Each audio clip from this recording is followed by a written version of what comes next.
Welcome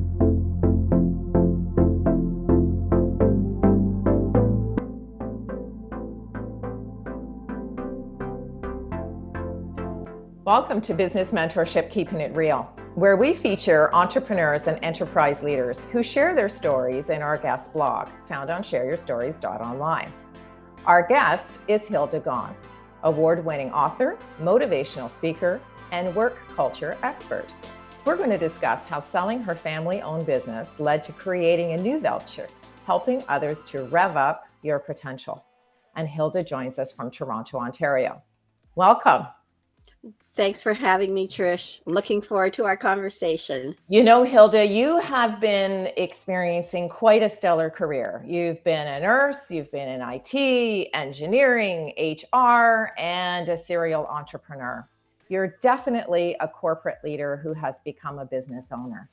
And our viewing and listening audience is really kind of piqued because they're interested in hearing how you've made those transitions in those various different careers to where you are now.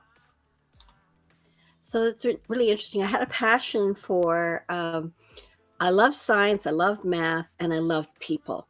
So when I was in high school, I thought, well, what do I do? And, took what's called a Cooter preference test. I don't know what that was, but everything pointed to nursing. And so I gravitated to nursing and became an educator because I really love to educate. I started in ICU, became a manager and a director.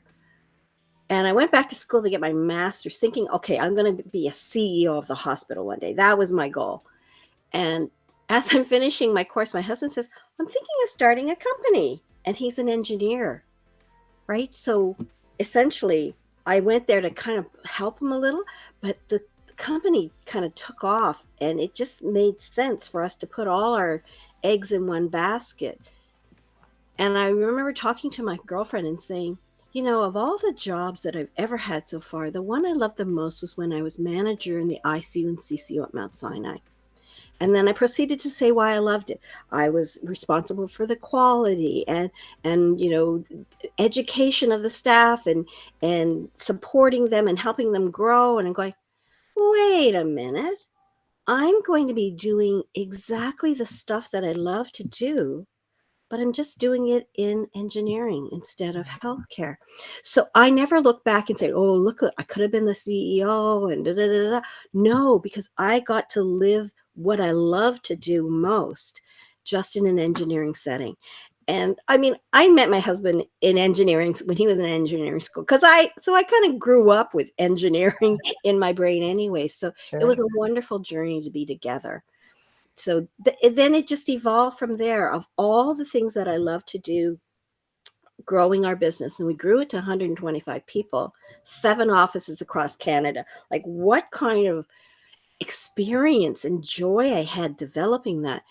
And I thought of all the corporate stuff that I did, the one that really I love to do was the human resources. So that's why I created my company, REVUP Your People Bright Consulting, and created the concept of Rev Up Your Potential based on the success my husband and I had. So these transitions kind of evolved based on the experiences that I had prior. Almost like an organic sort of train of thought, right? Because it was organic, but it all just fit in together. Like, how did I come into engineering and then said, all these things that I'm going to do in this company, right. I'm going to be doing, I've been doing all my life. And these are the things I really enjoy because that particular job was the one I enjoyed the most. Right. And that's what carried you through. Transition for me. Yeah. Now tell us a little bit about selling the business because, no one starts an entrepreneurial company and thinks, well, okay, what's the exit strategy, right? I mean, to be quite honest, we probably should, but time gets away with you. You said you had 7 offices, 125 people. What was the tipping point when you and your husband sat down and said, I think it's time? It was interesting. Early in our company, we stay educated, right? And somebody sort of said, what's your exit strategy? We attended one of these sessions that talked about how do you prepare to sell your company? Right. Well, you prepare by creating a healthy, strong company. So we made sure all of our processes were in place. We created a company where people loved what they did, loved where they worked. And we introduced shares to our company, thinking, well, we're going to keep this company. Our staff are going to be part of the company and have shares in the company. But we realized by the time our staff were able to take over enough that we could retire or semi-retire, it would be another 25 years. So, well, that wasn't going to happen. And we got together with our executive. There were 12 of us at that time, and said, someday somebody's going to come to us and offer a whack of cash, and we're not going to be ready.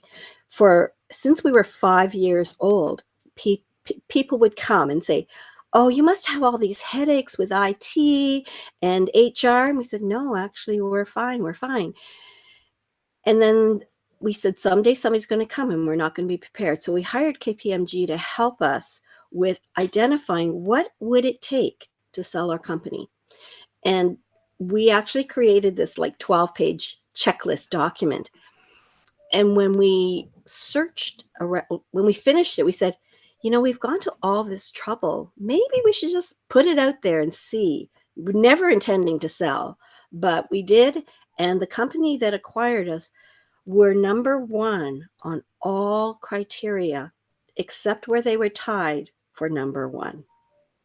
And when you think about mergers, acquisitions, whether they're companies or institutions, those companies that succeed are where the philosophies align. Right. So it was a successful acquisition and merger. And I had the opportunity to be knee deep in obviously the selling process and the transition process.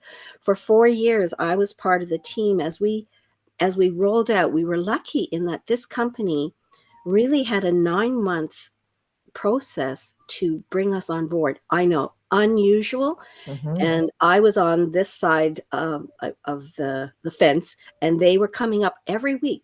I had a senior VP come up 4 days out of the week, and we would tackle one other aspect. He had his 9-month plan, and we just did it. Isn't that fantastic? Yeah. Our whole journey was like a really wonderful experience. There were the roller coaster dips. For sure. But overall, when you read the textbooks of all the things that you should do, how to build a business successfully, I think we did a really good job of putting into practice and action what you read in those textbooks and say, yeah. But your transition plan, I mean, what a wonderful way to segue into ownership, changing of ownership, because it gives everyone an opportunity to become comfortable with the new team in a new space and a new environment. So kudos to you for making that transition. Now, how much time did you take off between closing one business and opening the other? Because, you spent all this time and energy and years of dedication. And I would think that you needed a little bit of time for self-care. Yeah. My husband, the very next day, my husband said, so all of you got to keep your jobs. I got demoted. Because instead of being the president of his own company, now he was a senior vice president of a 7,000 company firm. I worked there for 4 years, and then I thought, I had a career beforehand in healthcare, and maybe I need to think about where I'm going. I was starting to become more middle management than senior management, right? Because when we're talking 7,000 people, Canada's operation, certainly I was at a higher level, but it just wasn't as fulfilling as when we owned our own company. So I did take a little bit of time off, but I'm one of these people that needs to be on the go. So I started dabbling. I'll call it kind of more dabbling in a sideline business. And I actually called the business Developing Your People and Business Success, which is more like a mission statement than whatnot. And I had a few clients, but it was more fun than it was like build this business. Get serious. Yeah. Then I had this opportunity to have my dream job, focusing only on human resources, building a healthy work culture. I did that for about a year and a bit, but I found that it made more sense for me to try to do it for many companies than just one company at a time. So during that year was kind of more relaxed, and then building my own company a couple of years later. So by the time I left that company and started my own, like my serious own company, it was probably 2.5 years. Good for you. And this is the joy. This company is the joy that I have in building it, and creating a mission that looks at how did I take the success that my husband and I had and shift it into a company that can help other companies be successful. Right. Now you have come up with this wonderful acronym called REVUP. And of course, all acronyms have words that relate to the letters. And yours is respect, equality, valued, uniqueness, and potential. So we all sit around the kitchen table and we want to come up with something that sets us apart from the competition. And this definitely does that. But what was the light bulb moment? How did you create the word REVUP? Okay. So maybe I can just step back to why I felt the need to create it. And then, as I said, my husband and I created a place where, wouldn't it be nice that you went to a place where you loved what you did and you loved where you work? And we created that. And we thought, we want to validate that. We feel that way, our staff feel that way, but let's put something out there. So we put our names forward for best workplaces in Canada. And on our 10th anniversary, we were recognized as number 9 Congratulations. in the best workplaces. Thank you. And then we did it again the following year, and we were number 4. Wow. That's a validation that what we thought we wanted to create, what we did create, was validated externally. So I thought, what did we do, and how do I put it bring all it down together? in a chunk Yeah. that can speak to it in 20, in 2 minutes rather than 20 minutes. Right. So I'm driving along, and I know what we did was we treated staff with respect, and we looked at them as equals. Everybody's role in this company was equally important to others. Then we valued them. We recognized them. We supported them. We made them feel a sense of belonging. So those were easy. And so I thought, oh, REV, it stands for REV. Oh, REV up. And I'm driving, I'm going, REV up. Okay, so what's the U? What's the P? What's the U? And then suddenly the light bulb moment. U stands for uniqueness, because that's what we did. We listened to our staff. We learned about what their dreams were, what their goals were. We recognized what their skills were. So we did look at them as unique individuals, and we tapped into that potential. Right. So all of a sudden I had this acronym, REV UP. And REV UP Your Potential is so invigorating. Yeah, it's powerful. Really good values. Yeah. Like the first 3 are values you expect of any human being. Right. But as a leader, I wanted to make it special. I wanted to say, what else do we do? And that uniqueness piece was the differentiator for our company and how we treated our staff. Now, how do you find being the CEO of your own company? You're the chief people culture officer with your organization. I'm sure you have a team of folks that are helping you to align your goals and reach your objectives. But what does it feel like now to kind of be the lone wolf at the top of the heap, trying to? That's different, right? When my husband and I had our company, he was the CEO president, and I was his wise sage, but we had each other. Right. And when I started this company, I kind of said to him, do you want to join me? Do you want, like, we can create this because you and I worked well together. He said, no, I'm tired. I don't miss the payroll. I said, you don't miss the payroll. Like, I was the one doing the payroll. Why are you saying you Right. don't miss it? So I think it's different when you don't have the benefit of the partner that I had to bounce stuff off of. And right. He says he's got an open door policy for me, but he's way too busy with other stuff. So it does make a difference. And when I have a team, we talk and we strategize. And I love that aspect of it. I love the strategic aspect of building the company. But you're right. It's the lone wolf mentality. And early on, you're doing everything. by the time we had 125 people, of course, I had an IT manager, I had a controller, I had an HR manager. I had people at my fingertips to help me do the work. Sure. And the buck stops here. And even as I have a team of people and associates to help me, they're only taking a piece of the puzzle, and they can give me ideas to help with a strategy and flow, but it's not the same. Right. Right. Yeah, because we hear from a lot of entrepreneurs. They say it's lonely at the top, right? And to your point, they build strategic relationships or alliances with other people who have similar values that can help you brainstorm and push your company forward. But it's not the same, as you said, when you have someone who's, you can just walk into their office and say, "Hey, what do you think of this?" I know some people who start their companies and they don't know how to move into the CEO mentality. Because of my experiences in corporate, and then, corporate meaning hospital corporate, in corporate, and then our company, I know how to have a CEO or a corporate hat on. And strategy, right? I'm ready to do that more than most. So I really do miss that opportunity. Well, if you could share something with our viewing and listening audience. So, you've taken us down memory lane and you've given us some background and some texture into how you got to where you are with your current organization. Where do you see yourself in the future in terms of the next 3 years? What's your 3-year plan?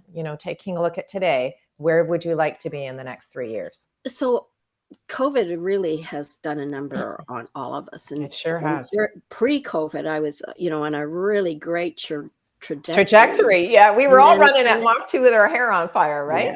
Yeah. And so kind of peeling it down. But now that we're kind of moving out of COVID, I see so there's several pieces to my company. There's the human resources consulting side to help really build that strong foundation with the documentation and employee engagement. And then there's the piece of me really wanting to send the message out there about REVUP and the power that people can have as managers, as employees, when they put on a REVUP lens. They can improve themselves. They can improve their leadership skills, improve an organization. So I want to be known as a motivational speaker and have people hear that message. So I wrote a book and I share that message. So there'll be more of that messaging going on in the next 3 years. And remember, I said I was an educator. So I've been an educator mindset since I was 20s, and taking all of those experiences, I know how to deliver training and education that is targeted to my audience, because I have so many anecdotes and I think about anecdotes that help the message sink in. So my goal is to build the company where I have a team of people doing the HR consulting piece, where I still am at the senior role for that, but spreading out and doing more training, reaching people with this REVUP principle, training people to be much better leaders, motivating and uplifting their teams. Though this would make me happy. And then creating a team of educators to really send that message out about REVUP. So it's really revving up both sides, the human resources consulting side and the speaking and training side of the business. Well, that sounds pretty amazing. Staff and associations. Yeah. And that's in 3 years. You just asked me. Yeah, right? for sure. Absolutely. Yeah. Rome wasn't built in a day, as they say, right? Yes. But in that, I want to also have time to travel and pace Enjoy my life. life and balance. Yes. I think, if anything, COVID's taught us the value of balancing and having enough time for our health, as well as our joy. And my joy is really my REVUP, spreading that word and teaching. I just light up when I teach. It's just something that's innate in my DNA. Well, you certainly convey the energy and the positivity, even through this, our screen that we're sharing today, Hilda. One of the things that we do in the guest blog is we ask folks to share 3 words of advice. And I think this is a wonderful way for you to wrap up, the rev up potential, not only for yourself, but to all of the folks in our viewing and listening audience who are spending some time with us today. And your 3 words are embrace your uniqueness. Why is that special for you and your company? Well, rev up is that concept, but the key in the rev up is the uniqueness piece. Right. And what I hope people learn is that it's a lifelong journey of finding your uniqueness, gaining confidence in your uniqueness. So do things that will help you understand yourself better. And when you do, gain confidence in that. Look positively at those things that are making you unique, that make you shine, and then embrace that. Because when you are confident and you shine, you create a sense of you create authenticity, you show your confidence, you create those trusting relationships more readily. And when you do, people know, like, and trust you, and that can help you in life, whether you're a manager, an employee, a parent, a human being. That's so true. Thank you so much for sharing that with us, Hilda, because I think you're absolutely spot on. When we have an opportunity to have the confidence to share who we are with the world, then we attract people who are only going to take us on a journey to reach our goals and objectives. So thank you so much for that. You're welcome. Thanks for having me. To our viewing and listening audience, I'd like to thank you for joining us today for this edition of Keeping It Real, where we introduced you to the person behind the logo. If you'd like to connect with our guest, you will find Hilda's contact information in the description portion below. I'm Trish Tonai, founder and host for the series. And if you're interested in sharing your business story, visit our website at shareyourstories.online. Thanks again for tuning in, and we look forward to meeting you next time when we share another great idea.